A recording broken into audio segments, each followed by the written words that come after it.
School শিক্ষার্থী জাকিয়া আফসার সহ ক্লাসের শিক্ষার্থীরা মিলে পরিকল্পনায় মেতেছে। যে পরিকল্পনায় এ জেলা নানা ধরনের সম্পত্তি ও বিভিন্ন সমস্যা চিহ্নিত করেছে। এই পরিকল্পনার মাধ্যমে এসব শিক্ষার্থীরা জানতে পারছে তাদের উপজেলায় কী পরিমাণ অমূল্য সম্পদ আছে এবং কোন ধরনের সমস্যা দেখা মিলে। শিক্ষা আমাদের একটা প্রয়োজনীয় জিনিস এবং চিকিৎসা বন এবং নদী।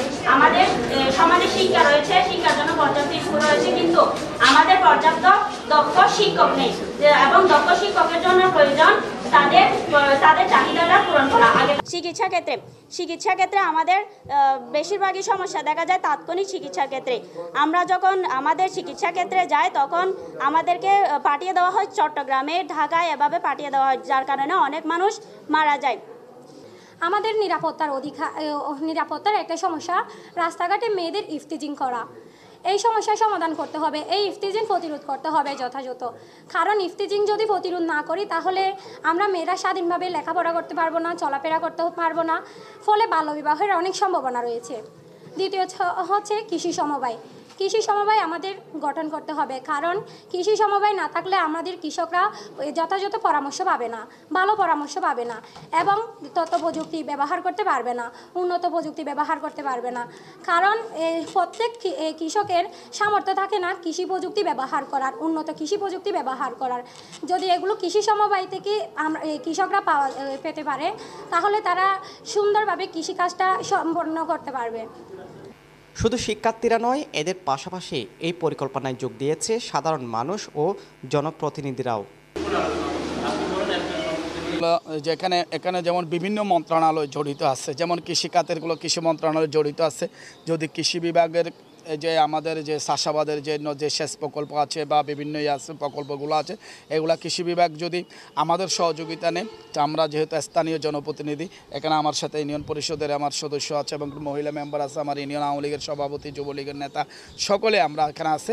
আমরা আমাদের এলাকার সাধারণ মানুষকে নিয়ে সর্বশ্রেণীর রাজনৈতিক দলের সকল মানুষকে নিয়ে আমরা আমাদের পাশিয়াখালীটাকে সুন্দর করে সাজাতে চাই। আমরা সরকারের পক্ষ থেকে যে পরিকল্পনা দেবে, যে নির্দেশনা দেবে, আমরা মাননীয় প্রধানমন্ত্রী গণতন্ত্রের মানুষ কন্যা জননেত্রী শেখ হাসিনার যে নির্দেশনা, যে গ্রাম হবে শহর, সেইভাবে আমরা আমাদের ইউনিয়নটাকে আমরা করতে চাই।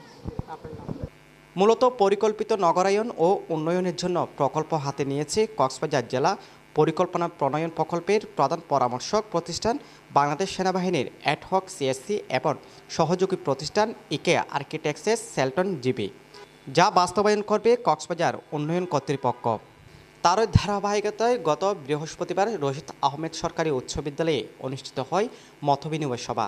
এতে প্রকল্পের deputy team leader Khandaker Niaz রহমানের সভাপতিত্বে সবাই প্রধান অতিথি হিসেবে উপস্থিত ছিলেন চকরিয়া উপজেলার ভাইস চেয়ারম্যান জাহানারা পারভিন।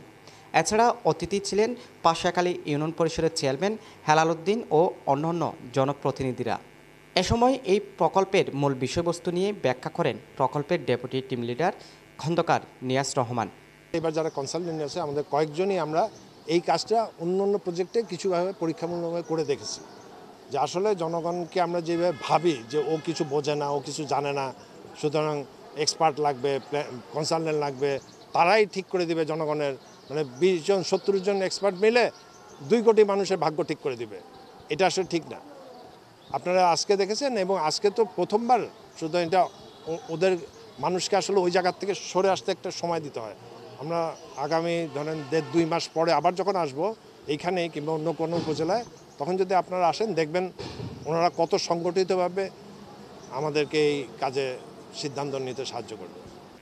সাজম বড়ুয়া সাজু, কক্সবাজার বয়েস।